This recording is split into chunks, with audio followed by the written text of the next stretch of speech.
ବୁଢ଼ୀପଦଠାରେ ଷୋହଳ ପ୍ରହର ନାମଯଜ୍ଞ।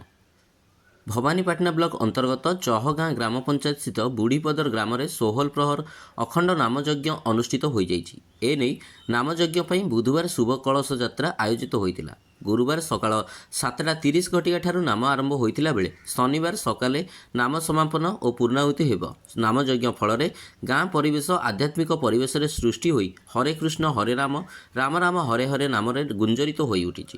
ଯଜ୍ଞସ୍ଥଳ ଜନସାଧାରଣଙ୍କ ମନରେ ଭକ୍ତି ଭାବନା ଜାଗ୍ରତ ହୋଇ ବେଶ ଉତ୍ସାହିତ ହେଉଥିବା ଦେଖିବାକୁ ମିଳିଛି। ଏହି ନାମ ଯଜ୍ଞରେ ପୂଜକ କମ୍ବୁପାଣି ଦାସ ଓ ଭକ୍ତରାମ ଦାସ ପୂଜା କାର୍ଯ୍ୟ ତୁଲାଉଥିଲେ।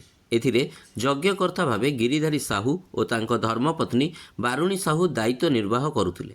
ଏଥିରେ ଆୟୋଜକ କମିଟି ସଭାପତି ଦୀନବନ୍ଧୁ ସାହୁ, ସମ୍ପାଦକ ସୁଦର୍ଶନ ସାହୁଙ୍କ ସମେତ ଗ୍ରାମବାସୀ ପୂଜା କାର୍ଯ୍ୟରେ ସାହାଯ୍ୟ କରୁଛନ୍ତି।